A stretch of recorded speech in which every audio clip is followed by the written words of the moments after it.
বীরভূমের পারুইয়ের কসবা গ্রামে বিক্ষুব্ধ তৃণমূল কর্মী হৃদয় ঘোষের বাবা সাগর ঘোষের মৃত্যুর ঘটনায় নয়ামোড়। এবার আদালতে দাঁড়িয়ে খুনের ষড়যন্ত্রের জন্য বীরভূমের জেলা তৃণমূল সভাপতি অনুব্রত মণ্ডলের দিকে অভিযোগের আঙুল তুললেন মৃতের স্ত্রী। বীরভূমে পঞ্চায়েত নির্বাচনের আগের দিন রাতে 21শে জুলাই দুষ্কৃতী হানায় মৃত্যু হয় বিক্ষুব্ধ নির্দল প্রার্থী হৃদয় ঘোষের বাবা সাগর ঘোষের।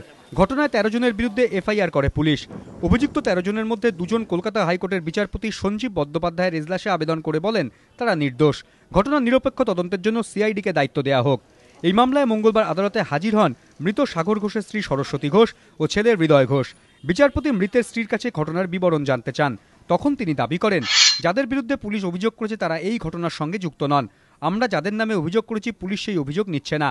22 তারিখ পারুই থানা থেকে এসেছি বলে পুলিশের পোশাক পরা 2 জন আমাকে সাদা কাগজে সই করিয়ে নেন।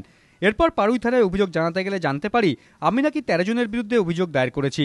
পুলিশ আসলে আমাকে সাদা কাগজে সই করিয়ে নিয়ে ওই 13 জনের নাম তার মধ্যে ঢুকিয়ে দিয়েছে।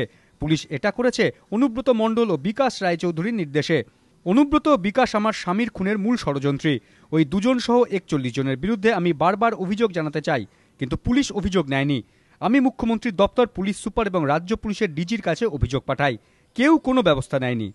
এরপর বিচারপতি সঞ্জীব বন্দ্যোপাধ্যায় অভিযোগপত্রটি নিয়ে পড়তে থাকেন। পরে ঠাট্টার ছলে বলেন, এই মামলার বিচার করলে আমাকে তো মিজোরামে বদলি করে দেয়া হবে। যদিও পরক্ষণেই বিচারপতি সরকারি আইনজীবীর উদ্দেশ্যে বলেন, আপনি ভালো করে নথিপত্র দেখে আসুন, বৃহস্পতিবার মামলার শুনানি হবে, কাউকে ছাড়া হবে না। মৃতের পুত্রবধূ তাঁর অভিযোগপত্রে দাবি করেছেন তৃণমূল কর্মী শেখ আসগার ঘটনার দিন রাতে নির্বিচারে গুলি চালায়, তাতেই মৃত্যু হয় সাগর ঘোষের। ধ্রুবজ্যোতি প্রামাণিক, এবিপি আনন্দ, কলকাতা।